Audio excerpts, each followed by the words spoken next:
यो भिडियो चाहिँ डेभलपमेन्टल डिलेका कारणले गर्दाखेरि भिजुअल रेस्पोन्स पुवर भएका बच्चाहरूको पेरेन्ट्सका लागि बच्चाको ब्रेनमा भिजुअल सिग्नल्स नपुगेर पनि तपाईँको बच्चाले नदेखेको हुनसक्छ। कहिलेकाहीँ तपाईँको न्युरोलोजिकल प्रब्लमले गर्दाखेरि पनि तपाईँको चाहिँ ब्रेन इन्जरी छ, सिजरहरू छ भने चाहिँ भिजुअल माइलस्टोनहरू डिले हुने गर्दछ। के तपाईँहरूले भिइपी भन्ने टेस्ट गर्नुभएको छ त? भिइपी भन्ने टेस्टले चाहिँ बच्चाहरूको भिजुअल पाथवे इन्ट्याक्ट छ छैन भनेर पत्ता लगाउन हेल्प गर्दछ। And this is a very useful tool in patient with delayed milestone, delayed visual डेभलपमेन्टहरूमा चाहिँ एकदमै इम्पोर्टेन्ट टुल हो। भिइपीले तपाईँको बच्चाको आँखा इन्ट्याक्ट छ छैन, भिजुअल पाथवे इन्ट्याक्ट छ छैन, दुईटै आँखाको भिजुअल सिग्नल्स चाहिँ ब्रेनले रिसिभ गर्छ गर्दैन भन्ने कुराहरू चाहिँ थाहा दिन्छ।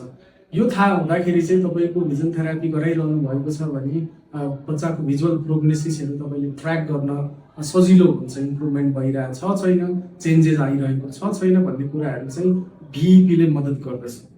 त्यसैले भिइपीहरू गराउनु भएको छैन र बच्चाहरूलाई अलरेडी थेरापिजहरू सुरु गराइसक्नु भएको छ र रेस्पोन्स अथवा चेन्जेसहरू आएको छैन भने कृपया एकचोटि भिइपी गराउनुहोस्। बच्चाहरूको आँखा नर्मलै देखिँदै पनि बच्चाहरूको भिजुअल रेस्पोन्सहरू राम्रो नहुन सक्छ। कहिलेकाहीँ ब्रेनले भिजुअल सिग्नल रिसिभ गरिरहेको छ कि छैन भन्ने कुराहरू चाहिँ थाहा पाउन एकदमै धेरै जरुरी छ।